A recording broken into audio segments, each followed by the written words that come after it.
NFL Week 17 almost upon us. Here to get into all of the betting opportunities and then some with us over the course of this conversation.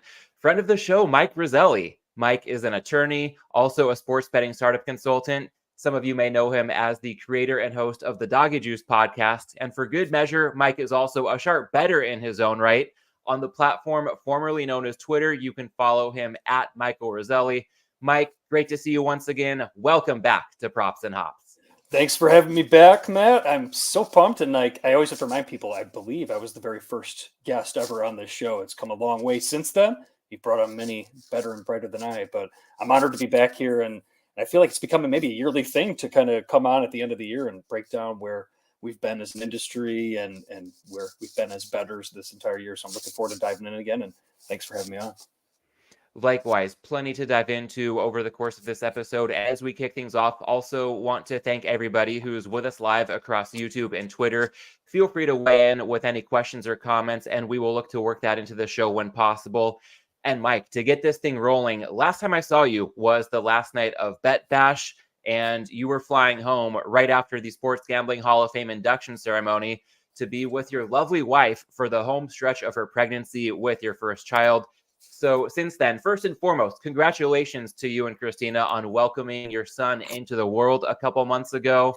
And second, I've got to ask, as a new parent, on top of all the work that you're doing as part of the day job, so to speak, plus the Doggy Juice pod, plus betting, I mean, that's a constant balancing act for me without the parenting piece. So on your end, what's it been like these past couple of months trying to juggle everything? My wife is questioning all of her decisions, including like deciding to even date me to begin with, because this also happened during the busiest time on the sports betting calendar too. I mean, early March is right up there as well, that whole time period, but you got your sports equinox happening during all this as well. I got balancing a newborn baby, not getting any sleep, but at the same time, like I'm kind of used to it this time of year, not getting much sleep and being up early because like there's the line moves are, especially in college hoops, which is what I consider my specialty and the sport that I actually like to bottom up and top down, at least focusing on a few conferences.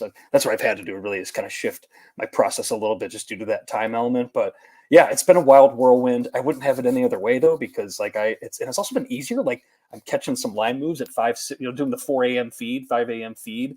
And some, I'm seeing my screen light up and I'm able to get down maybe on some plays that I normally wouldn't have to with the newborn in one hand and frantically trying to get a bet in on the other. So it's been something, I guess, but it certainly hasn't been boring. Yeah, and I think this is a good opportunity to make an early mention of David Malinsky. We will, of course, have a special edition of the Malinsky Minute later on here. But I think of Dave and conversations that I think Mitch and Paulie have relayed to us over some fantastic meals at Lotus of Siam in recent years, where when they reached out to have Dave on their recent show and it got rolling, and that was on, before the crack of dawn in Vegas, and they weren't sure how they'd ever get any guests.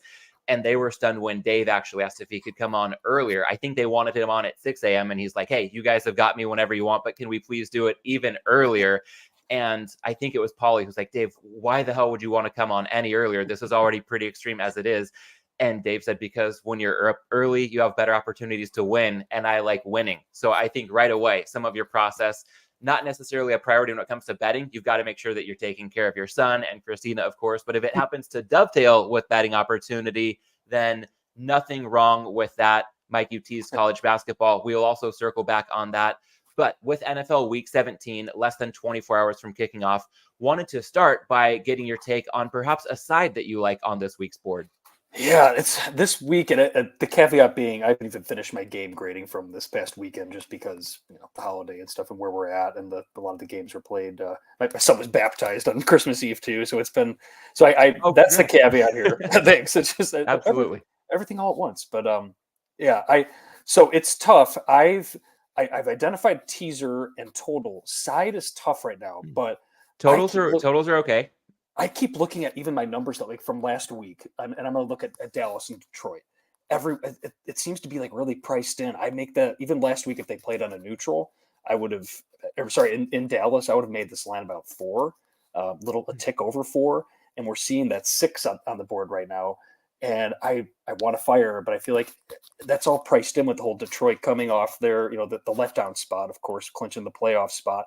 I think that's priced in. So I think right now, if I'm going if I'm going anywhere, it might be the Detroit side at 6, even though it's kind of ugly to me. But that's one that sticks out right now. Just looking at the numbers from last week, the total that I did get on, and it's moved a bit, and I want to make sure I'm getting the right prices right now for you. It's one that I feel like I'm not alone on, but that Sunday night Vikings Packers total. We saw that open 44.5. I think consensus, or at least Circa, opened at 44.5. It's been bet up. Saw some resistance at 47.5 earlier today, but now I'm seeing, for what it's worth, if you got DraftKings, it's at 46 there, and it's at 47 at Circa right now while we're talking. As we know, relative key number in totals is that 47. So if I like the over there for a lot of reasons, but the big one being just that Packers defense. I think it's some of it's really starting to come out there, how vulnerable they are. And that Vikings defense, of course, has really turned things around the past few weeks, finally getting to learn that just the way of their new coordinator, and it's you see them being a lot more aggressive, and of course lower scoring games as well. But I think that this one's just ripe for points. I can't see it being, even without even doing the numbers for this week yet. I can't see this one staying below 50 if these two teams are battling it out on a Sunday night. You also getting to play a little bit on that wild card angle that I've heard something. I know like Adam Sherdoff's been on that with these teams playing for a wild card spot. The totals looking to go over. I think there's some subset that's like not on a 9-0 stretch. I think we're going to see more money on that. So if I'm you listening right now, I'm getting on DraftKings. If you're able to get down with them and taking that over 46, and probably thinking about what to do with it later in the week when it ticks back up higher. I think that one's going to be north of 47 before we know it, even though we saw that resistance earlier. And we've got, I think, consensus of 46.5 across the board. Some 47s out there. Of course, that 46 sticking out like a sore thumb, especially when you know where that number is coming from versus where some of the market makers are currently listed. So I think you bring up a good point there. And I'm glad you brought up the Lions, because that was probably the last side that I ruled out. But I think that on a short list of games that I would look toward this week, Detroit +6 would be a strong candidate in my book as well.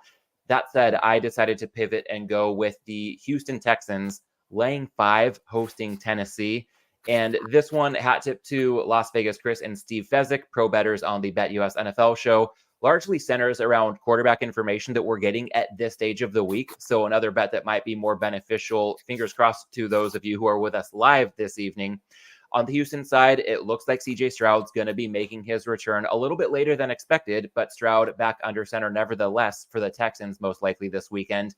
For Tennessee, it looks like they're angling toward going back to Will Levis, and that could be a downgrade after what we saw from Ryan Tannehill last week. And just knowing that Tannehill is not great right now, but probably better today than Will Levis. So if and when we get confirmation that it's Stroud for Houston and Levis for Tennessee, no surprise if this line touches 6, which is a somewhat key number. So at -5, I think Houston is a good look with a little bit of wiggle room, considering it good to -5.5. Mike, any thought whatsoever, understanding that with the sides on this week's board and everything else you've got going on in your life, this might just be a blip on the radar, but any thoughts on that handicap or the number Houston -5 versus Tennessee?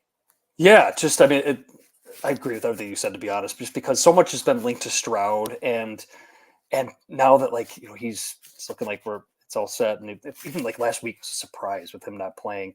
Tennessee, on the flip side, you have to, at this stage in the season, you have to look a little bit more towards like, hey, of course they're NFL players, they're always going to try. Motivation's never really a question with these guys, but I think you have to also think about the way the market's going to price in this game as the week kind of progresses. And kind of similar to that total that I mentioned earlier at the top, I feel like you're just getting in front. If you're able to get down at it now, I think this one's going to close a little bit higher as people, whatever you want to see, public money starts coming in. But without, let me see what I would have made that last week.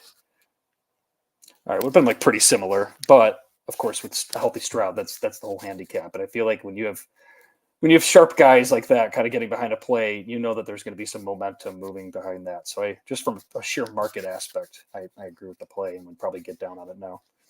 And I'm glad you brought up that point about some sharp guys in a public forum bringing up a play like this. When Fezzik and LVC brought this up earlier today, the number was 4.5. 5 not thought to be a key number by any stretch, but it could come into play. So just worth noting, they liked it at 4.5. I'm confident they would still like it at 5, and I felt comfortable endorsing it accordingly for this part of the show tonight. But yeah, the market can move at mysterious times in mysterious ways. I don't think there's too much mystery behind why this one gets to 6 if and when it does, before we perhaps see some market resistance and some money maybe going back the other way on Tennessee. Yeah, and if they let you bet with them, points bets still sitting at 4.5 right now for the legal books that people can usually get at. They're still at 4.5 right now. So if they let you bet more than a couple bucks.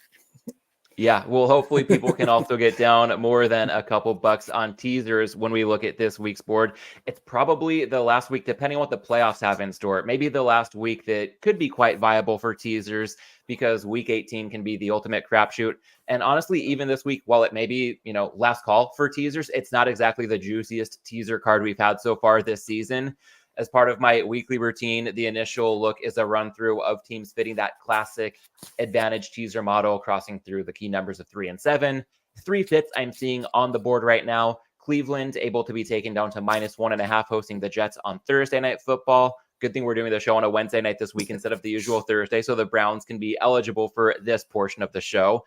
A couple more fits on the Sunday card. New Orleans up to +8.5 at Tampa Bay, and Green Bay up to +8 at Minnesota. Mike, among those 3 options, or maybe getting a bit creative here, I know I've heard some talk about the Chiefs. They're currently a flat 7-point favorite at home to Cincinnati, but some momentum for teasing the Chiefs down to 1, or anywhere else on this board. What would you identify as your favorite teaser look across week 17? I love the Chiefs leg, and it might be square, but just coming off that loss, another game at home here. I mean, you're asking them essentially to win the game outright. I'm not a big fan of teasing down from 7. I'm a big fan of teasing down from 7 when the line closes 8 or 9. So I love the Chiefs portion, although actually might even be exploring just laying the 7 on that one too. Right after we get off here, now that one's ticked down, because we have that was sitting 7.5 earlier today, consensus. But like the Chiefs to win that game outright, even though it might not be a classic case. The Browns leg as well. I'll probably be including that one just because the Jets at this point, that's a lot of points to be laying right now too. I don't think it's a bargain necessarily. And even like looking at last week's numbers, certainly wouldn't have had it this high. And I know that the adjustments were warranted on either side. Since the lines went up, or at least since the last games were played. So yeah, the Browns, equally too, the Saints leg as well. Although that total's a little bit higher than probably a lot of people would think. But you have your interdivision, matchup there. The game means a lot, of course. I wish of course, it's hard teasing a team up from 2.5 to 8.5 when 3 was available for most of the day. I think that moved finally in the afternoon today, down to 2.5. But I think that's a good leg as well. Just ask the Saints to keep that within 1 score. So if I'm going to pick one, I still want to include that. I mean, I feel square sauce giving out Chiefs paired with the Browns. But I think that's what I do. Essentially ask both those teams just to win their games outright. I think the Chiefs line will close higher. Maybe I'm wrong, but or something unforeseen happens. But that's probably what I would do. But honestly, I'm sure I'll have a combination of all 3 of those legs that I mentioned this week in some form. And it does sound like you're quite bullish on the prospects for each of those 3 legs. So while conventionally, when we talk teasers, we're referring to a 2-team 6-point teaser, any thought at possibly bringing them all together in a 3-team 6-point teaser at the books where you can get +160 or better? 100%. Yeah, if it all comes down to price there. As we're aware, books are protecting against this stuff more than they ever have in the past. And, obviously, when you see sharp books like Circa not offering anything, less than -130 is their price, you're seeing a lot more dynamic pricing on teasers when you are getting the advantage teaser in. So, yeah, if you're fortunate enough to find that price on a 3-teamer, absolutely. All right. Well, I'm glad that you have conviction on a few different legs, because Kansas City, I am still not sure yet. I might get there, but I'm just not sure yet. I would not have guessed that a Patrick Mahomes-led offense under Andy Reid would be the reason to keep me on the sidelines for the Chiefs at this stage of the week in this matchup. And then when I look at a team like Green Bay that can be taken up through the key numbers in the standard 6-point teaser, I think that some close games last week are skewing the perception of both the Packers and the Vikings right now. Green Bay emerging with a narrow victory at Carolina in week 16. Minnesota coming out of Detroit with a narrow loss, coming out of a home game against Detroit with a narrow loss after week 16. When I look at the Vikings, they dominated yards per play in that game against the Lions, and they were done in by negative variance when it comes to stats that are less predictive than something like yards per play, but still extremely impactful when it comes to the outcome of any one game. And if you're just really getting blown out of the water on 3rd and 4th down conversion rate and you're -3 in turnovers, it's going to be tough to win. So I can see why the Vikings did not end up winning or covering. last week against Detroit, and that was too bad, having had Minnesota +3 in pocket as a best bet on this show. But I think a lot of the underlying metrics can bode well for Minnesota moving forward. Not so much for Green Bay. You touched on their defense a little bit earlier in this conversation. And over the last 3 weeks, they've allowed 30 points to the Panthers of all offenses. They've given Baker Mayfield a perfect passer rating at Lambeau Field, and they got carved up by Tommy DeVito in a loss at the Giants. Of course, DeVito has since been benched. So all things considered, when I look at this Packers-Vikings matchup, I would lean toward Minnesota. I think in addition to Detroit, that those are kind of the honorable mentions I didn't include in sides that I would look to bet right now. So that really suppresses my interest in teasing the Packers. That leaves me basically with Cleveland and New Orleans. When we're talking about the Browns -1.5 hosting the Jets, we're basically taking the vastly superior team at home to do a little more than win outright. And in that Saints leg, I hear you on 42.5 being a surprisingly high total. Welcome to the NFL in 2023. But this is a divisional rematch, and I think that familiarity can reduce some variance, which in turn can magnify the relative value of each point we get in a teaser. And really, like you said, with the Saints getting more than a touchdown in a toss-up game, no surprise if New Orleans wins this one outright. Put me down for Cleveland -1.5 hosting the Jets and New Orleans +8.5 at Tampa Bay. Mike, we've talked sides, we've talked teasers. We can also weave in some props. And I heard you allude to having done some work on a prop that you like on this week's card. So I will turn it over to you to divulge that look. Well, the number's not up yet, but Justin Fields rushing prop under. And I'm a Chicago guy. At least I haven't seen anything posted up here. I'll take a look in real time. Yeah, but not super high conviction on it, but I think it. I'm not seeing it anywhere, but could be missing something. This line, I mean, it's no secret what Justin Fields does, and especially what the Bears are fine with doing with him and letting him get loose and run the ball. My thinking on this is it's really simple. The fact that Atlanta, and maybe this is square sauce too, but Atlanta runs the ball so much, and this is a game where Chicago's favored, of course, at home. But Atlanta's used to just the nature of their offense being so run heavy that they, at least stands to reason, are a little bit more equipped to defend a quarterback that rushes the ball.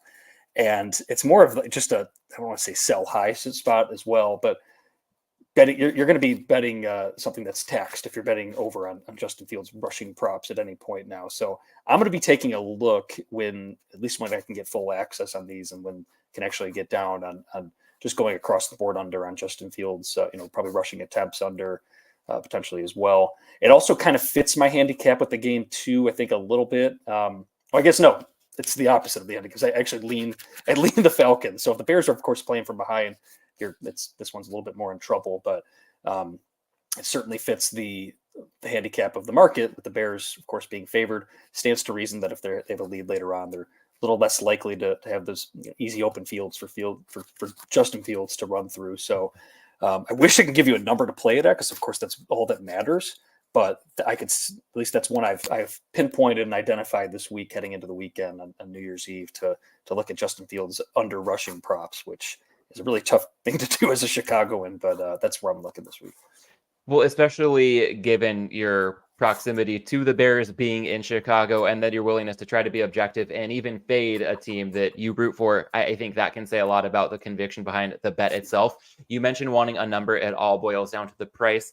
And if it's of any use, I'm looking at last week. The Bears were favored in a similar range at home to Arizona on Christmas Eve, and Fields closed. There's always a little bit of fluctuation with these props. It looks like he closed in the range of, let's call it 54.5 to 57.5. So if we're talking about that range, let's say mid 50s, how does that jive with the more handicap based thoughts that you had for this week's matchup with Atlanta?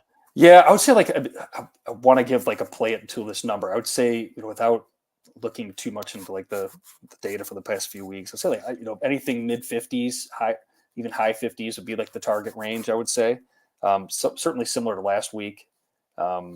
If it's in that range, then playing under there, I think would be playable to me. Got it. All right. If it's fair for you, just purely for grading purposes, people can do what they will based off the handicap you've shared. Let me give this I see a 54.5 at a major U.S. recreational book. That's kind of the low number on the totem pole for Fields last week. But if we call it maybe a price cutoff of 54.5, does that sound fair? So he's going to need 55 to beat you. That's fair. Yeah, let's say mid 50s or higher. And I think that number's, I'm pretty confident we're going to see something similar to that, just because what closed last week, just because 97, just quickly 97 rush yards last week in that win. So it's going to be hard to find buyers on the under on this one on Fields rush props. So I would definitely wait to that point. I would wait until right before kick probably to get after this one and fire under. And I could be mad at myself when he rips one off in the first half and this one's dead on arrival. But yeah, I'm certainly not going to be betting the over on that one this week. So let's call 54.5. That's good to me. All right, so we will hope that nothing happens early to grade your bet before the game is over and Fields hopefully stays under his total. In my case, I would not mind this prop getting graded nice and early this week. Mike, if there is a total of 53.5 on the board, especially in this scoring environment in the NFL, I think you know what that means. I'm going to look at Detroit, Dallas, the poster child prop of props and hops. Shortest touchdown under 1.5 yards on Saturday night in Dallas. From a math perspective, something I've shared before, I won't belabor the point too much here, but with this being by far the highest total on the board, more points bodes well for the prospects of more touchdowns being scored in a game, and more touchdowns increases the odds of at least one 1-yard touchdown. When I look at some handicapping viewpoints with regard to this matchup, the Lions, I really like in a prop like this because they're a smart team when it comes to fourth down decisions. So they could have something along the lines of a 4th and 2 at the Dallas 35, and that's not an automatic field goal attempt. Even that situation could lead to a goal to go series later on in the same drive. And with a stout offensive line, with Ben Johnson being really creative, hopefully future Chargers head coach Ben Johnson, I'll throw out there. I think with what he's dialing up, the Lions are very productive near the goal line. And when we look at the other team in this matchup, with the Cowboys and what Dak Prescott can do, I see them as a nice dual threat team in short yardage situations. So either the Lions or the Cowboys, I frankly wouldn't be surprised if both teams ended up punching in a touchdown from the one in what could be a shootout Saturday night in Dallas. I like this one, and there is some vig attached to it. As always with this prop, it could be pretty surprising how steep the price is. But for the reasons I've mentioned between the math and the handicap, I do think it's a warranted play. Let's call it good up to minus 165. I'm seeing that at a leading regulated U.S. sports book. I'm also seeing minus 160 at a pretty well-established offshore book. So minus 160 or up to minus 165, consider it good for Detroit, Dallas, shortest touchdown under 1.5 yards. Mike, I know you've heard me break down this prop more times than you can count over the years. So any thoughts on this particular one with this Lions-Cowboys matchup? I was hoping you'd mention it. I had a feeling you would, and that's why I didn't, because I was going to mention it if you didn't. Didn't want to steal your thunder. But yeah, I call this the Matt Landis special, the props and hops special. I want to pour one out right now with my beard that's about 3/4 full. I want to pour one out to this because a couple years ago, 2021, DraftKings in particular was pricing this prop at minus 125 week in, week out. And it was the best thing at least in props markets and sports betting. And I think you were single-handedly responsible, or at least a lot of your listeners for, and myself included, for attacking those. It was an auto play. If the total was over 50 points, you were playing that prop, and how much you were playing was probably correlated with we were mentioning how comfortable you were with the coach going for it on 4th and 1 and stuff. And you identified it perfectly. I think you're going to see some aggression there. Maybe you might not be able to count on it from McCarthy, but certainly on the Detroit side, if it's 4th and 1, they're going for it. I think both sides do. And it's a game with a lot of points. I think it's a great bet. Of course, you're laying more juice now than we were a couple of years ago, but it's warranted. And I love that play. All right. Good to have your endorsement there. And while I cannot claim to be responsible for it, at least firsthand when it comes to DraftKings, given that I'm located in California, if others were able to cash in on this win, it was really good. I think the window has started to close quite a bit, but still a smidge of opportunity. Maybe not the best of the number like back in the day when we could have had this at minus 125, but still a bettable number so long as you're getting minus 165 or better in my book. At this time in the show, Mike, I'll give the audience a weekly reminder that I'm partnering with the team over at Right Angle Sports in an affiliate capacity this season, and they've got something for everybody right now, whether you're interested in the NFL or college basketball, where they've got an unparalleled track record of success, or even with college football's bowl season being in full swing, they've got a service available for that right now. If you're interested in checking it out, no obligation, but you can support Props and Hops by supporting the team over at Right Angle Sports. I've built a custom link you can use to do so, tinyurl.com/RAS picks. All right, and with that, let's get to a rapid fire rundown of our own picks for the Props and Hops NFL Week 17 portfolio. When it comes to sides, Mike, it sounds like a lean on Detroit +6, a pretty strong lean there, but maybe more conviction on a total. Green Bay, Minnesota over 46.5. Shop around. There is 146 still sticking out across the marketplace. And I will go with a side this week of Houston -5 hosting Tennessee. When it comes to teasers, Mike has identified value on Cleveland -1.5 hosting the Jets, paired with Kansas City -1 hosting Cincinnati. And also where you can get 3-teamers at +160 or better, look to tack on New Orleans +8.5 at Tampa Bay. For my purposes, I really have conviction on 2 of those legs this week, Cleveland and New Orleans. So Browns -1.5 paired with Saints +8.5 is my teaser look for week 17. Again, closer to kickoff, things may change, but as things stand on Wednesday night, I could endorse that angle. And then when it comes to props, Mike, looking at Justin Fields rushing yards to the under. If we need to put a number on it right now, it's not widely available yet, but think 54.5 is a price cutoff. And given where Fields was on last week and his output, wait for people to bet the over once this gets listed, and you can probably do quite a bit better than 54.5 for Fields rushing yards to the under. And then I will go with the Props and Hops special. Shortest touchdown under 1.5 yards for the Lions at the Cowboys, good to -165. Mike, that's a lot of picks to get this show rolling, but when I have any guest on, and especially for a few areas where you excel, I also want to make sure that we don't give short shrift to the process behind a lot of these betting decisions. And you touched on it off the top. Your wheelhouse, as much as you can speak to the NFL very intelligently, your wheelhouse is in college basketball. So I'd love it if you could share perhaps any top tips for up-and-coming college basketball bettors as the season really is in full swing at this time of the year. Yeah, no, it's college hoops. I always say if I could marry one betting market, it would be early season college basketball totals, especially, some of these neutral court games too. And we're entering like a new leg of the season, if you want to say. Like, I can't say this is like the midway point through the season because it's, we're coming up on 2 months in, and I guess we are nearing halfway. But we're entering a new leg of the season with conference games really starting to begin in earnest, and players are coming out of finals week and the holidays. And if there was ever time for them and the coaching staff to recharge, of course, this is it. So you might see it's as important time as ever. Of course, it always is. But to read the tea leaves in some of these teams and maybe see how they're going to make some early adjustments to their early season results. They're playing a lot of non-conference games. Maybe they did a lot of traveling, playing in some of those tournaments with. You saw a smaller team playing against some bigger teams, and but you could see teams kind of shift, at least with this. We don't want to call it a break, but at least a little bit of time to kind of recharge. You see some shifting sometimes on some teams. So there's some opportunities there. But I'm also I want to talk about home court advantage in college hoops because there's a lot of different ways of thinking about it, I guess you could say. And really, what I'm most intrigued by is how the market factors in home court advantage. We've obviously seen some big changes just in general on home field and home court. The NFL is a perfect example.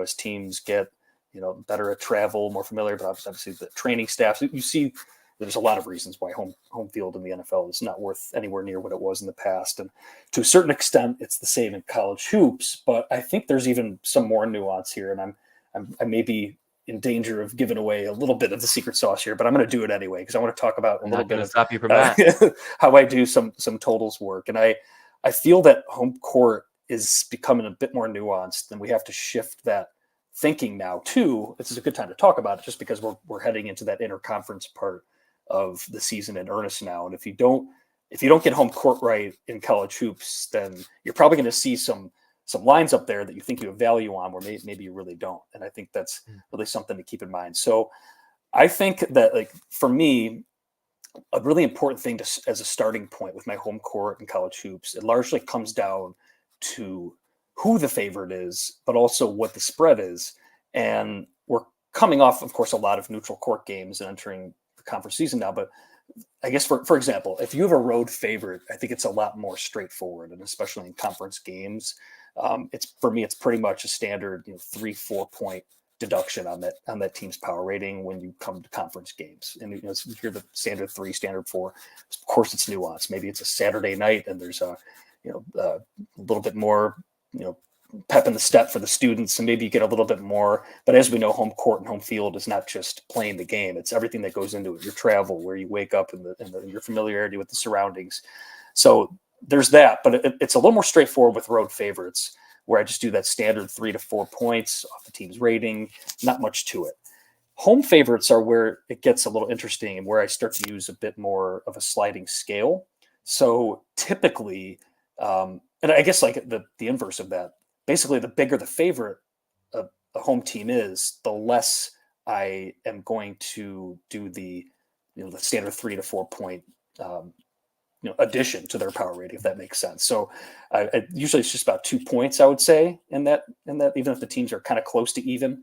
But the larger the favorite, the larger the home favorite, the less I'm actually going to factor in home court. It's a bit counterintuitive there, I think, as well. But if I get a team that's like 15, 16, but really, once you get into double digits, it's really getting closer and closer to zero. And by the time you get to, if I see a 20-point plus home favorite, especially in conference play, I'm really not adjusting at all for home court. And there's a few reasons for that, but like the main reason really is team. It's kind of similar to your NFL handicapping. About this, Matt. If you have a big favorite, the fourth quarter, when you see fourth quarter line, it's really a coin toss because the handicap is the favorite's going to be up by that point, and they're not playing as hard, what have you. They're changing their schemes, so it's the fourth quarter is more of a coin toss, and you're seeing that favorite is a pretty big favorite in first quarter lines, first half lines, even third quarter lines, second quarter lines. Similar in college basketball with some of these bigger favorites, where I just don't make the adjustments as much. And you also, when you combine that with conference play, you really have a situation where, and the market's aware of this. Obviously, teams are more familiar with surroundings, the travel. It stands to reason the teams are a little bit more even too, just because they're playing a team in their conference. So you see those bigger home favorites a lot less often, I guess you could say. Of course, you see your big name teams, laying big points to smaller conference foes. But one thing, I guess, if I have like a tip or something to keep in mind to kind of wrap it all up in a bow, is the larger the favorite, especially a home favorite, you want to be looking to make less of an adjustment for home court. And it's a sliding scale. It's always a nuance, but that's what I always like to think about at this time of year, because home court's such an important part of college hoops. So hopefully that helped a little bit. Yeah, and so if I'm to try to distill that down as concisely as I can, being very much an amateur when it comes to college basketball handicapping, I think the logic checks out that if it's anticipated that a game will be competitive, it's likely that the players and the crowd will take things a lot more seriously, and that can ratchet up home court advantage. And if there's a really big point spread, maybe there's a sense of complacency. Again, not just with the players, with the crowd, just the overall vibe. As much as I'm more into measurables than something like as abstract as a vibe, if there's that possible sense of complacency with a big spread, then that can diminish what we could expect for home court advantage. And Mike, did I hear correctly that you might have touched on that with regard to totals, not just sides, or is that purely when you're looking at sides in college basketball? That's really just, that's more for totals for me, for just for, oh, and I'm sorry, did I mention, I'm sorry, I meant to say side. I'm sorry. Okay. I'm so sorry. Cool. Yep. There's a lot going through this brain with 2 hours of sleep right now, but yeah, it's sides for home court. Totals, and I probably said total a lot there and probably confused a lot of people, but yeah, when it comes to sides, I'm sorry. But yes, we're strictly talking sides. In terms of adjustments to the totals, I mean, you're getting a little bit more nuance there too, but yeah, of course, the bigger favorite, you're expecting a little less scoring at the end of a game too. Usually, the larger the favorite, also a sliding scale. But I bet you, if you ask any odds maker, bookmaker in Vegas, there's enough data out there to support what I'm saying on the home court side, at least, of things for college hoops. But those are, sorry, not total sides. All right, we got, so when it comes to sides, a narrow spread probably will see home court advantage peaking, and a larger spread might mean reduce it a bit. Again, a sliding scale, typically, most of the time, probably in the range of 2 to 4 points. But Mike, you touched on the other side of the counter there, and I think that's a fitting transition based on your experience on the other side of the counter.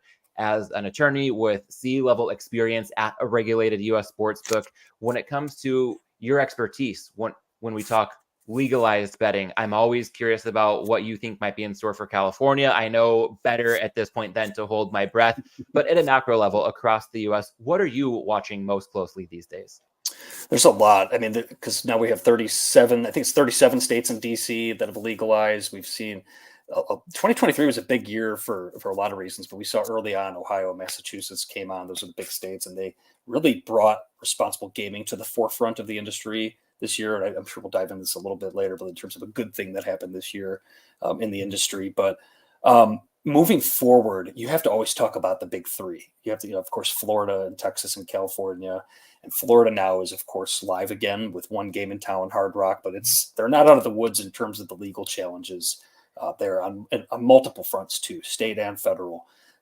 So that's one to pay attention to in Florida, just because you got your Hard Rock app that's up now. If you're in the Seminole State, you're able to get down there now, from the comfort of your couch, which is great for everybody. Of course, as a bettor, I love that. What I don't love as a bettor is only having one game in town there, of course. And I'm a firm believer if there's no competition, especially some bigger whales and bigger bettors that you want to be including as part of the handle, they're going to be taking their action elsewhere when they get a little more price sensitive, back to the black market, back to the offshore sites, or even to neighboring states, which is bad for all stakeholders in the state of Florida. So I would love to see a situation where, gaming compact aside, where there's more options for Florida bettors. But that legal situation is certainly something that's a big story heading into next year.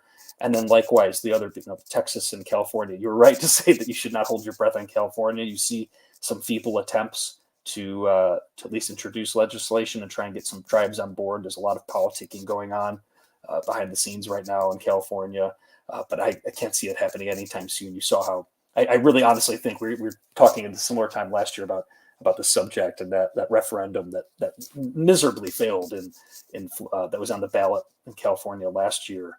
I think it was like 14%. And of course, there's different props that were out there. And the takeaway from that was the tribes hold absolutely all the power in California, for better or worse.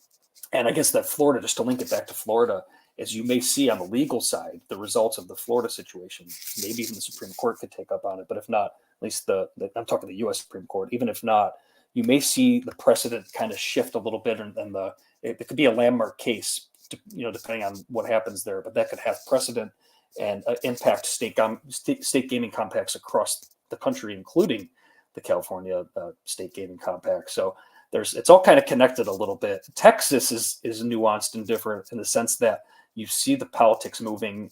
I think I've mentioned on this podcast before that Texas is unique in that they only meet once every 2 years, every other year, the legislature there. So it's impossible to get it done next year, and because they're not meeting next year. But I think you're going to see some big movement on just the political front and kind of alliances being made. And you saw a perfect example of that recently with the Dallas Mavericks situation. Mm-hmm. With, I'm sure a lot of your listeners are aware of this already, but of course, Mark Cuban sold a majority stake to the Adelson family, who of course owns basically the Sands Group, is now involved in Texas. There's talk about building a big casino / just destination resort area in the Dallas, in Dallas, of course, to attract people. So all of this is kind of packaged together to hopefully bring sports betting to Texas, and maybe as soon as legalizing it in 2025. I'm thinking certainly by 2027 in that state, but that's the one definitely with, I think it's definitely more optimistic than California. Florida, a bit of a mess. I think that, I'm not alone in saying that it's not ideal for us as bettors, how things currently stand over there. But those are the big three to pay attention to in the industry itself. And I could probably talk for 2 hours without taking a breath about anything else on the legal side. The responsible gaming side, that's another big thing to look forward to in 2024, that we finally saw a lot of attention turned towards that whole subject this year, which was a big thing. And you got to tip the cap to Massachusetts and Ohio, the regulators there, for asking a lot of questions that weren't being asked. And I think that, I was mentioning on the Doggy Juice pod this week that you'll hear when I brought on an old intern to discuss some of these legal developments, and we kind of concluded that that was like the death knell for Barstool Sportsbook, the Massachusetts regulators. That was really the kind of the final nail in the coffin there for them. So say what you will about Barstool and some of the other existing players in the space, but I think a lot of them have gone unchecked on responsible gaming, and we've seen some good developments there. But I think we're going to see a lot more even heading into next year, and that momentum is going to keep going. All right, so all eyes on the big three for the time being. Florida, Texas, and California. And then when it comes to responsible gaming and plenty of other topics, I think the timing will be appropriate to have a deeper dive on that maybe at some point shortly after the Super Bowl. So, Mike, it's never too far out before I'm going to want to have you back on and really dive into this, and probably a really good deep conversation after the NFL season has wrapped up. For now, you kind of touched on it while answering that last question. 2023 is about to wrap up. So with this being the last Props and Hops episode of the year, a two-parter here for you, kind of looking back at 2023 and then looking ahead to 2024. First off, with regard to 2023, when you think about takeaways in the betting space, how would you identify, let's say, your best and worst takeaways from the year in sports betting?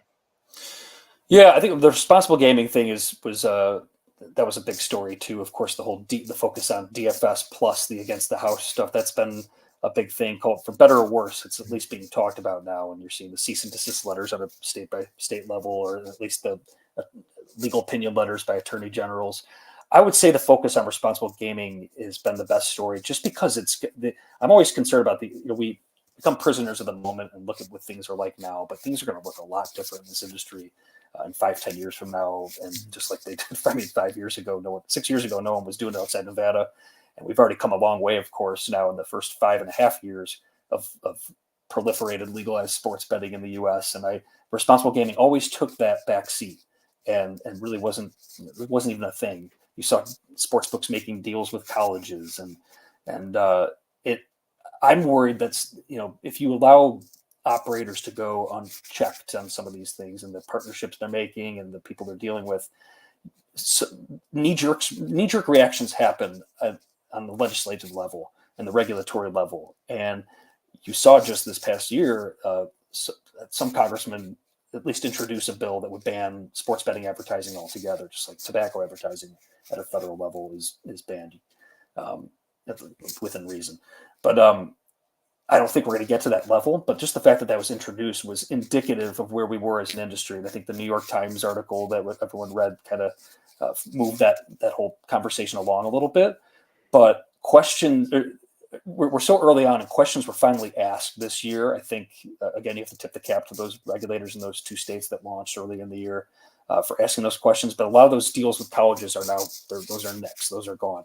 And you saw those scandals with the Alabama baseball coach, the Iowa football players betting, and a lot of it's happening that hasn't been caught, of course. I think everyone's aware of that. So you're seeing some stuff that's good for the longevity of the industry, but also just you don't want any knee-jerk reactions, but it's going to ruin it for everybody, right? You want this to all move up. We all want to have as many outs as we can, and books make as much money as they can. But when you allow these operators to just go unchecked, you saw some bad results there. You saw the Barstool sports books of the world kind of make a mockery of responsible gaming, and it's just bad for everybody to have that. So I think turning the attention this year to that was a big win.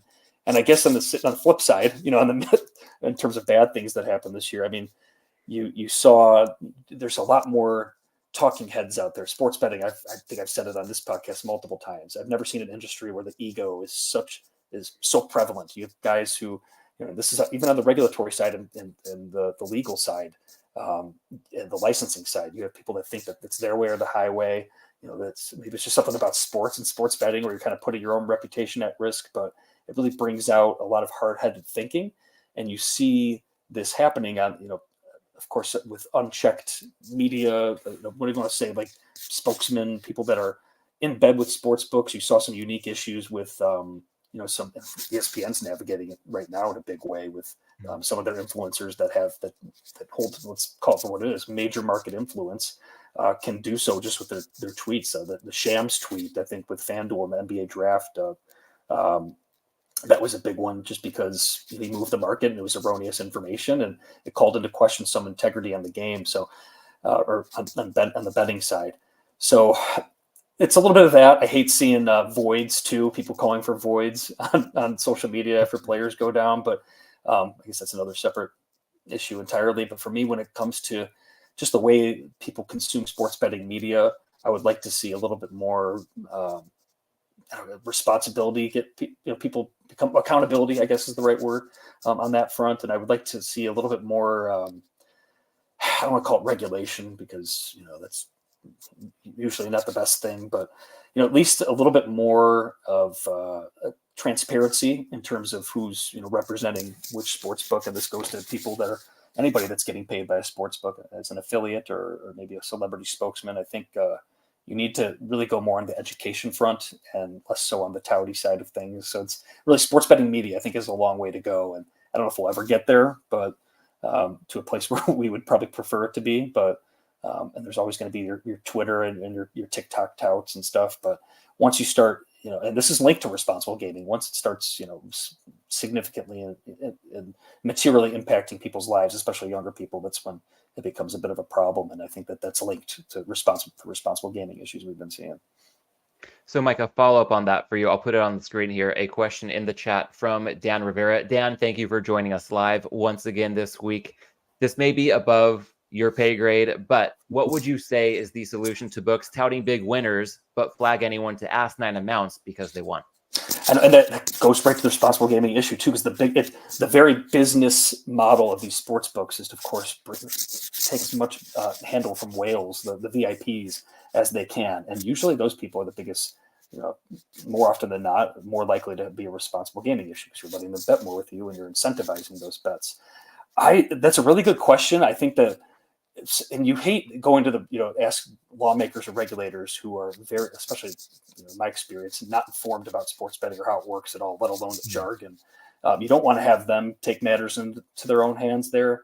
But at the same time, transparency, maybe some kind of, I don't know, like put some kind of central, I don't say like a repository, but like a central bulletin where you can, hold some of these people accountable, hold them in check.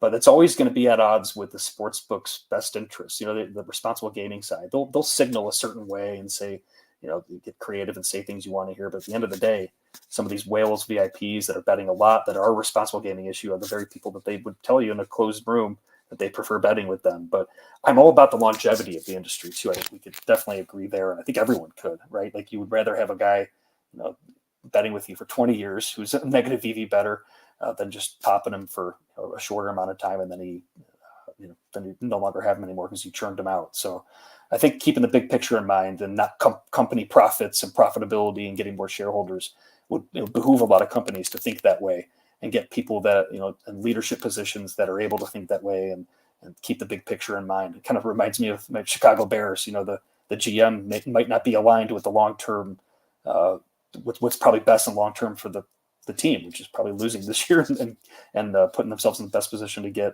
a good draft pick. But of course, he wants to win now to keep his job. And I think it's similar for some of these books. They just want to care about the short-term numbers and not the longevity. And as long as those are at odds, then there's always going to be problems, I think. Well, for the sake of your Bears, at least there's some solace in the Carolina Panthers doing everything possible to ensure that Chicago is in a pretty position come the NFL draft in a few months. I tell everybody here, you should be betting Panthers money line to hedge your next 10 years worth of Bears fandom every week on a week in, week out basis. Just do it. Because I've been luckily the Patriots won and took care of business. That was big for Bears fans. I don't think they realized how big that was because it was looking like the Patriots might be taking that spot. But I view it as a parlay that the Bears have to hit anyway. Of course, they're in line to get that number one pick. You also need polls to make the right decision with the pick. I have my thoughts on what he should do, but yeah, it's almost like you need to get the pick. He needs to make the right decision with Fields and with the pick, and of course everything else. So it's a tall order as a Bears fan, but that's what it is. Well, part of your last answer to Dan's question, not only weaving in your Bears fandom, but also some talk on your end about thinking ahead, seeing the big picture. So, Mike, as we use that as a springboard from looking back on 2023 to looking ahead to 2024, what would you identify as an area that you might be most concerned about for the year to come? And on the flip side, something that you're most excited for in 2024? Yeah, I'll start, the concern probably more ties into what I was saying before, just over regulation, probably those knee-jerk reactions. I think we're just one bad scandal away. And, you see some stuff, the whole, I forget who's LeBron's right-hand man who just got kind of. Oh yeah. Maverick Carter. Maverick Carter. Yeah.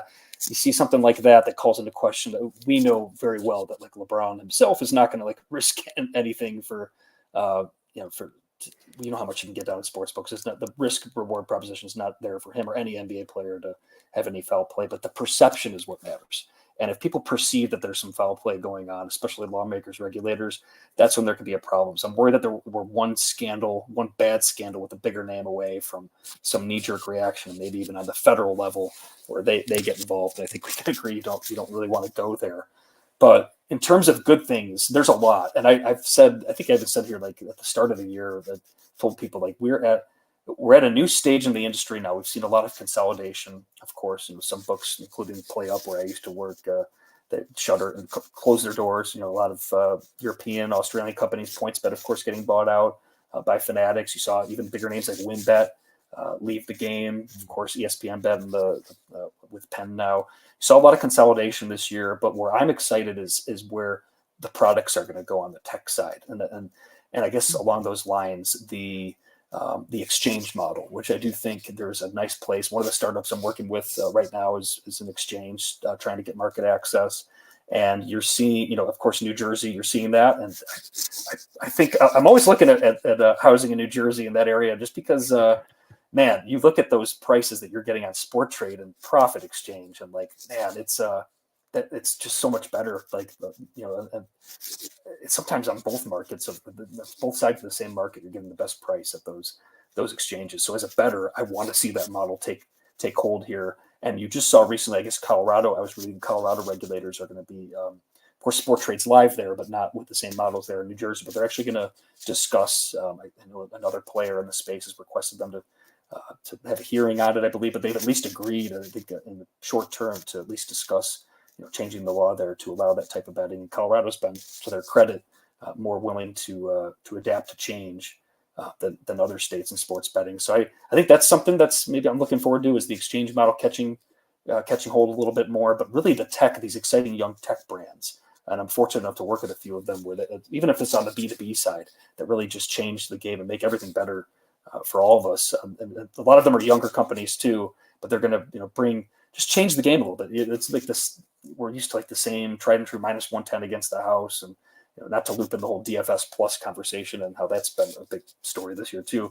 But you've seen some of those companies try and change the way we get down, the way we bet. And there's some other companies out there that are poised for big moves, I think, next year that can really change our experience for the better on all fronts on sports betting. All right. Well, if you're consistently looking at New Jersey real estate for similar reasons, I am keeping an eye on Colorado. So we'll see what the future has in store there. But Mike, at this point, once again, the overcaches. Before we hit record, I'll peel back the curtain. We had set a goal of 45 minutes for this conversations. I think both of us running on fumes in this post-Christmas stretch. Of course, you with a 2-month-old, much more understandable than it is on my end. So while the overcaches, once again, we're not done just yet. 2 core pillars of the show to go. So let's weave those in, starting, of course, with the Malinsky Minute. And Mike, this Saturday, December 30th, would have been Dave's birthday. So I would love to toss it over to you for one thought or story about Dave as we approach what would have been his 63rd birthday.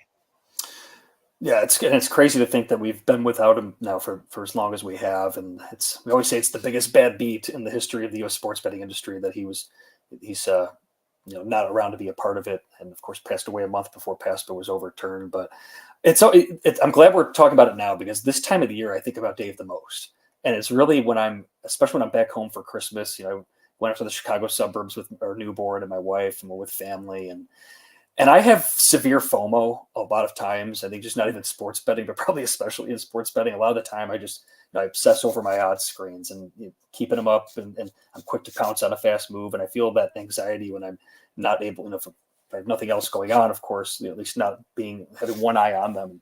And that's a problem, of course, because you have to get, life has to happen. And that's what Dave, always told us. And at Christmas is important a time as ever just to turn the screens off and accept the fact that you aren't going to get a live move or be invested in a game with the best of it necessarily. You're going to miss out on those, and just be able to just grapple with that FOMO, I think, is such an important thing for me in particular. And I forget where I heard the quote, but it's not a hot take, but I really embraced this year the whole screens off, fireplace on type of. I forget where I heard it. It's not my own thinking, but I really embraced that this year, and I feel like I was able to recharge mentally. Of course, I wasn't able to get down on a few prop moves where there's probably some opportunity there, and some of the other stuff that happened, like, that I wish there's some big line moves on bowl games that I missed, but that's okay. Being able to prioritize what actually matters in life really, really matters. And you're also helping yourself long term. Like, yeah, I missed out on a few plus CV plays over the past few days while enjoying time with family, but I'm better off for it, even though I'm still on no sleep. I was able to recharge a little bit, and I'm able to better attack, college hoops now. As these games, tomorrow's board's pretty light, but it's going to be kicking up into gear again, this weekend, and especially next week as teams hit that conference play. So, it's just keeping that big picture in mind. And Dave was so good at that, and just the way his boards. I really think about it this time of year when it comes to that stuff. I appreciate that you tied it in with sports betting without overemphasizing the sports betting side of it, because my thought, I think, is going to be complementary to what you said, but much more focused on that lifestyle side of things. And when I think about Dave right now, I'll weave in a couple of Dave stories to this thought, but the thought that comes to mind for me is when the stakes are low, just go. And I think that Dave was so incredibly thoughtful when it came to big bets or other significant life decisions. But a key to him being so well-rounded was also knowing when not to put too much thought into something. And a funny example I have to that is a nice bright spot in an otherwise really tough time. Shortly after he passed away, there was a get-together at his house near the Las Vegas Country Club with some family and close friends. And there was a cabinet where he had some pasta tucked away. And his mom, Nancy, told me a story of Dave. Whenever he was cooking anything with pasta, he would reach into that cabinet without looking and just grab anything, because to Dave, it all tasted the same. The shape doesn't matter. Now, of course, if you're a chef at a fancy restaurant, or if you're looking to pull off a specific dish, you do maybe want to be more thoughtful in that scenario. But for Dave, that was a case where the stakes couldn't have been much lower. So just proceed without thought and make things more efficient. And it can also just keep things really fun. And tying that in with a recent example in my life, on Christmas night, I was in Yosemite with my wife, hanging around the fire pit at the lodge we were staying at. And I left for a moment to go grab a beer. And when I got back, I was surprised to see that my wife was engaged in a pretty lively discussion with a few other groups of people. And later on, I asked her how that conversation got started, because things were pretty quiet before I left to go get my refill. And she said that she had observed somebody's technique roasting a marshmallow, and she complimented them on it. It was that simple. Silence around the fire pit quickly turned into a really fun conversation on a variety of topics. And I feel like Dave would have been proud of a seemingly small moment like that, because the stakes could not have been lower. And if my wife issued that compliment and got a short response, or perhaps no response, it's fine. We're probably never going to see these people again. No harm done. But keeping it together with this Dave anecdote, Dave traveled a lot earlier on in his life, and he told me that sometimes he would strike up fun and innocent conversations with women at airports or on his flights by complimenting their hair, of all things. So just a really, I guess, attempt to tie a bow around this for me would be the takeaway, trying to be more like Dave as well as more like my wife. When the stakes just couldn't be lower, when the risk is essentially zero, it's perfectly fine to read the room and then stop thinking and not be afraid to take a chance, but whatever that may be. If the risk is zero, then by definition, the reward can only outweigh that risk. Yes. No, well said. And I like it reminds me of like the Larry David quote, 90% of life is just showing up. Very similar. You just put yourself out there like that, and what's the worst that can happen? Maybe for a number of reasons those people wouldn't have responded to Alice and your wife. It's like maybe they were just having a long day and but maybe you have lifelong friends. That's within the range of outcomes, that maybe you just, oh my God, we have so much in common. And then next thing you know, you're Yosemite with them on Christmas night next year. Exactly. So I love that you gave a sports focused answer, and I right away went to maybe some recency bias on my end, having gotten home recently from that Yosemite trip, but something more on the lifestyle side, because I think Dave covered all the bases. So I think it's really nice that between the two of us, I think we covered some good ground there as well. And Mike, just a bit more ground to cover for the purposes of this conversation. I've seen you picking up a can from time to time as we've been talking. So maybe that will be the answer to my question. As we look to weave in the hops, what have you been enjoying lately? I'm not going to pretend to be a beer expert, because I'm not, especially when I'm on a podcast with you. It's like, literally little league to, NFL Hall of Famer level, but I'm drinking Deschutes. I'm on a hazy IPA kick out of Bend, Oregon. It's called Fresh Haze IPA, Imperial IPA. For me, what I like about it and why I wanted to bring it on the pod is because I have a lot of there's a lot of mimosas at the Roselli house on Christmas morning, Christmas Eve morning, and even like around this time of year. And this thing is the perfect segue, I think, from mimosa into beer drinking, watching football, because you get that the citrus and tropical fruit taste. They have a bunch of different hops in there. I think like a mandarina, amarillo, it says. But I enjoy the taste. So like you really get the orange citrusy taste. So for me, it just like paired really well. It's a nice orange can too, but yeah, you have that mimosa and then it's just a perfect mix in with that. So that's what I'm drinking right now, the hazy IPA from Deschutes. And that's a really nice looking can. The artwork kind of tells you what to expect as you talk about orange, very citrus forward. And I love hearing you mention Deschutes because I have a really good friend who lives in Bend, and we've been to Deschutes a couple of times. And there's some stuff there that you can get that's not widely distributed, but overall, across much of the country, Deschutes is widely distributed. So I also appreciate you bringing up something that most listeners can probably get their hands on, as opposed to my esoteric comments that might sound vaguely interesting some of the time, but it's going to be tough to get your hands on. Deschutes is a widely accessible brewery, and I think one of their flagship IPAs that I go to right away as well is Fresh Squeezed. So kind of a spin-off of the beer that you brought tonight. If I recall correctly offhand, that's a single IPA, more West Coast. So still plenty of citrus characteristics, but also that classic like citrus and pine combo, but not too bitter, very well balanced. Even if people typically don't like IPAs, I think that's one of the more approachable West Coast IPAs to offer somebody. And if somebody's into lighter beer, a similar flavor profile, but Mirror Pond, a pale ale by Deschutes, another good one in the arsenal. So whether you're looking for that pale ale, maybe somewhere in the 5% ABV range, or a single IPA in the 6 to 7% range, or a double IPA like you've brought tonight, probably I'm guessing that's 8% or so. Once you want to get anywhere along that spectrum, Deschutes has got you covered. Yeah, no, 6.5, which is like kind of surprising. That they say that's an Imperial IPA. It's 6.5. Yeah. At least Google. All right, I don't see it on here. Yeah. I'm gonna have to see what's up with the usually Imperial is synonymous with double IPA, and unofficially that starts around 8%. So a single IPA tends to be in that 6 to 7% ABV range, but maybe we're splitting hairs. I mean, it sounds like that's just a really nice, approachable hazy IPA with a lot of citrus and tropical notes that can get things rolling on the right note. Whatever we want to call it, IPA, Imperial IPA, it just sounds like it's gonna hit the spot. We might have a false advertising claim to attack after this. Maybe a little civil case we can get after this. I will certainly be doing some research shortly to get to the bottom of that. But in the meantime, Mike, we can hit the home stretch of this episode and want to share a quick ask with the audience as we do. So for those of you with us on YouTube and Twitter, would greatly appreciate it if you could take a quick moment to like this video.